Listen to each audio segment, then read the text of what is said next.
Shohei Ohtani's biggest challenge yet, battling the best Red Sox. Shohei Ohtani and number 39's story, already remarkable enough, will add another fascinating chapter Tuesday night, when he takes on baseball and number 39's best team of 2018. Yet, let number 39's not forget the plot points that got us here. It's the story of a 23-year-old kid who could have earned at least $200 million as an unrestricted free agent if he stayed home in Japan for just 2 more years. He couldn't wait, signing his name to a contract that pays him only a $2.3 million bonus and the major league minimum $545,000. It's the story of a player ridiculed in spring training just a few weeks ago, with scouts, writers and executives believing he should start the season in the minor leagues, and leave his bat behind. It's the story of a polite, gracious, innocent kid who grew up in a rural town in Japan, never even owning a driver's license, but dreaming one day of not only becoming a professional baseball player, but the finest player who ever lived. Tuesday night, Ohtani faces his greatest challenge yet, the Boston Red Sox, who at 13-2 have the game and number 39's best record and are off to the greatest start in their 118-year history. It's a team with the most expensive payroll in sports, filled with all-stars, Cy Young winners and MVP candidates, and 3 World Series trophies in the last 15 years. Never in his life has he ever seen such a powerful team. Then again, the Red Sox will tell you, there's not sure they've ever seen such a talent like Ohtani, either. Ohtani will start Tuesday's game at Angel Stadium on the mound, take Wednesday off, and likely be in Thursday's lineup as a DH. The Red Sox, cursed for nearly a century after trading Babe Ruth, can't help but wonder if they're seeing the ghost of the Babe coming to life. Anytime someone does something that's different than something that's normal, Red Sox starter Chris Sale told reporters Sunday, people are going to raise their eyebrows, and people are going to pay attention to it. He throws 100 miles per hour and can take you deep at the same time. You have baseball fans, or people that aren't fans of baseball, tuning in to see this. If you don't respect it, or if you don't like or appreciate what's going on, you've got to find something else to do. It's one of sport and number 39's greatest spectacles in 3 decades. Since Bo Jackson was an all-star outfielder for the Kansas City Royals during the summer, and an all-pro running back for the Los Angeles Raiders in the fall. The scariest part of all? He's just starting to get his feet on the ground now, says Kansas City Royals manager Ned Yost. What we've seen to this point is just the tip of the iceberg. When he gets really comfortable, and understands the hype and everything that goes along with it, I think you are only going to see him get better and better. Baseball hasn't seen the likes of Ohtani since the glory days of Ruth.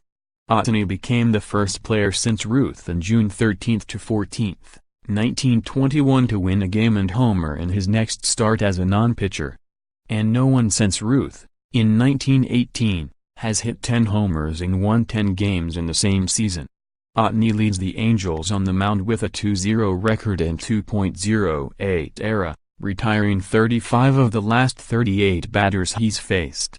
He leads the major leagues with a 35.2% swinging strike percentage, inducing 25 swings and misses in a single game, with all 18 of his strikeouts this season coming on a swinging third strike. And, at the plate, he's calmly hitting .367 with 3 homers and 11 RBI.